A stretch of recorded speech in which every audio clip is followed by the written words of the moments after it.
Pendarahan saluran cerna atas atau bawah merupakan kondisi yang jarang, namun bila terjadi menyebabkan kepanikan.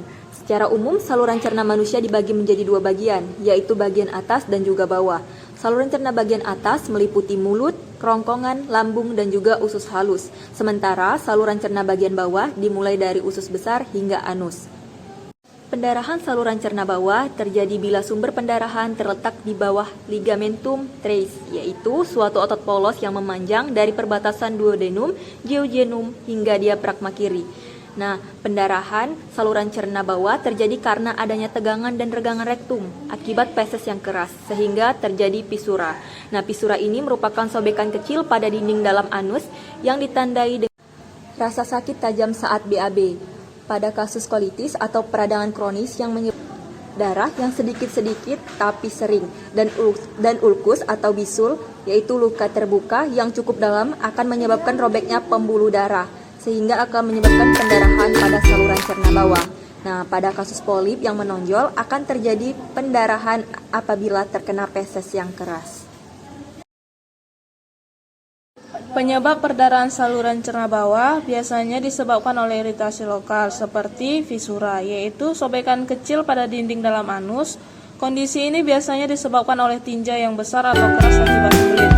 Sama seperti hemoroid, perdarahan pada fisura ani menetes setelah tinja keluar dan berwarna merah segar. Kemudian ada polip atau benjolan kecil bertangkai yang tumbuh pada dinding dalam usus besar. Umumnya, polip tidak menimbulkan keluhan, namun polip jenis tertentu dapat membesar. Semakin besar polip, semakin besar pula resikonya untuk berkembang menjadi kanker. Kemudian ada hemoroid atau yang disebut juga dengan ambeien atau wasir, adalah pembengkakan pembuluh darah yang terjadi di sekitar anus. Hemoroid tidak boleh dibiarkan berlarut-larut karena bisa menyebabkan komplikasi serius berupa anemia atau rasa sakit yang sangat hebat hingga membutuhkan operasi. Infeksi tersebut misalnya Shigella, Salmonella, coli, inflamasi seperti kolitis dan penyakit Crohn. Bentuk darah bermacam-macam, seperti gumpalan darah yang besar atau terpecah-pecah. Kemudian keluarnya bisa bercampur dengan feses atau keluar sendiri di luar defekasi. Tata laksana perdarahan saluran cerna berdasarkan American College of Gastroenterology atau ECG adalah: yang pertama, resusitasi. Dilakukan dengan cairan kristaloid berdasarkan estimasi jumlah perdarahan dan kondisi hemodinamiknya.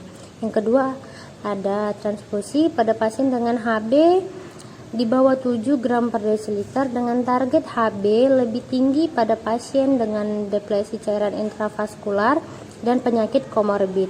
Yang ketiga, ada pemasangan NGT dan Gastric lavage pada kondisi tertentu tidak rutin dilakukan.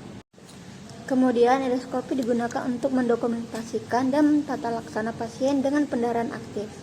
Endoskopi ulang dikerjakan pada pasien dengan pendarahan yang masih aktif. Endoskopi tidak dilakukan sebagai metode evaluasi rutin, terutama pada pasien dengan risiko rendah. Pasien dengan risiko rendah bisa dipulangkan dan disarankan untuk dilakukan endoskopi atau kolonoskopi di pelayanan rawat jalan.